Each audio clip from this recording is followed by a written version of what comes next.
It's my feel-good breakfast show. Welcome back. You're live with Expresso as we go to infinity and beyond, or more aptly, to Venus and back to Venus again for NASA. That's what the space agency has got their sights set on next. Astrophysicist Dr. Imogen Whittam connects with us all the way from the UK to tell us more about the agency's future space travels. Imogen, so cool to connect with you on the other side of the world. I suppose one day I'm expecting to connect with you on the moon or somewhere. I hope you are happy. You look really happy and healthy. Let's get down to business. NASA is sending now 2 missions to Venus, but this is not the first time they're doing this, right? Yeah, you're absolutely right. This is far from the first time that we've been to Venus. In fact, Venus was the first planet that humans ever sent a probe to when NASA sent the Mariner 2 probe there in 1962. And then it was again the first planet we ever managed to actually land a probe on when the Soviet Union went in 1970. But despite this kind of early interest in Venus, it's been pretty overlooked for the last sort of 3 decades or so. I mean, in the last 65 years, NASA have sent 11 orbiters and 8 landers to Mars, but they've only sent 2 to Venus. And the last of those was in 1994. So why the reinvigorated interest? Why not just once, but twice? Why are we now kind of reconnecting with the most romantic of our sister planets?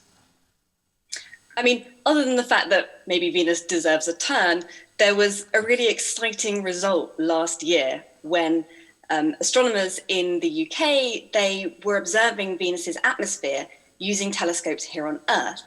And they found this weird signature of the chemical phosphine, which was really exciting because the only way that we know to produce that much phosphine here on Earth is via life. So this raised the possibility that maybe there are microbes living in clouds on Venus. Or maybe we don't understand something about the chemistry. Now, this result has been thrown into a little bit of question recently, but it's still hugely exciting. We've got to find out, man. We've got to find out. What do we know about these 2 planned missions so far? What is going to be their main aim and how they're going to go about doing that? Yeah, so these 2 missions are very complementary. The first one is called Da Vinci, and its main aim is to study Venus's atmosphere. So to try and work out why an atmosphere that may have once been something like we've got here on Earth became this sort of hellish atmosphere full of carbon dioxide where there's clouds of sulfur dioxide and that sort of thing. And also try and discover whether or not Venus actually had oceans. And then the second probe is called Veritas. And this is going to map Venus's surface. So it's got a radar, and it's going to create a very detailed 3D map of almost the whole of the surface of the planet.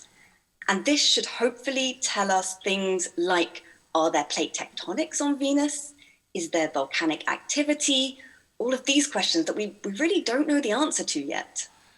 It's basically like a planet that humans lived on millions of years ago and kind of did what we are doing to ours currently. I'm really interested to see where this is going in terms of the data that's going to be assessed. This is beautiful. Like you said, it's about time Venus got a turn. Imogen, thank you so much. Always great to connect with you, even if it is on the other side of the world.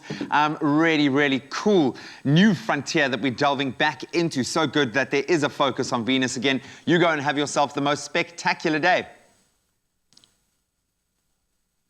Venus is the hot new destination, it seems. Excuse the pun, because it's really, really hot. Our planetary sibling, if you will, as the experts call it. Thank you so much to Dr. Imogen Whittam for getting us up to speed on the latest space news. Now it's time to catch up with Grant Hines again as we chat about actually moving to space.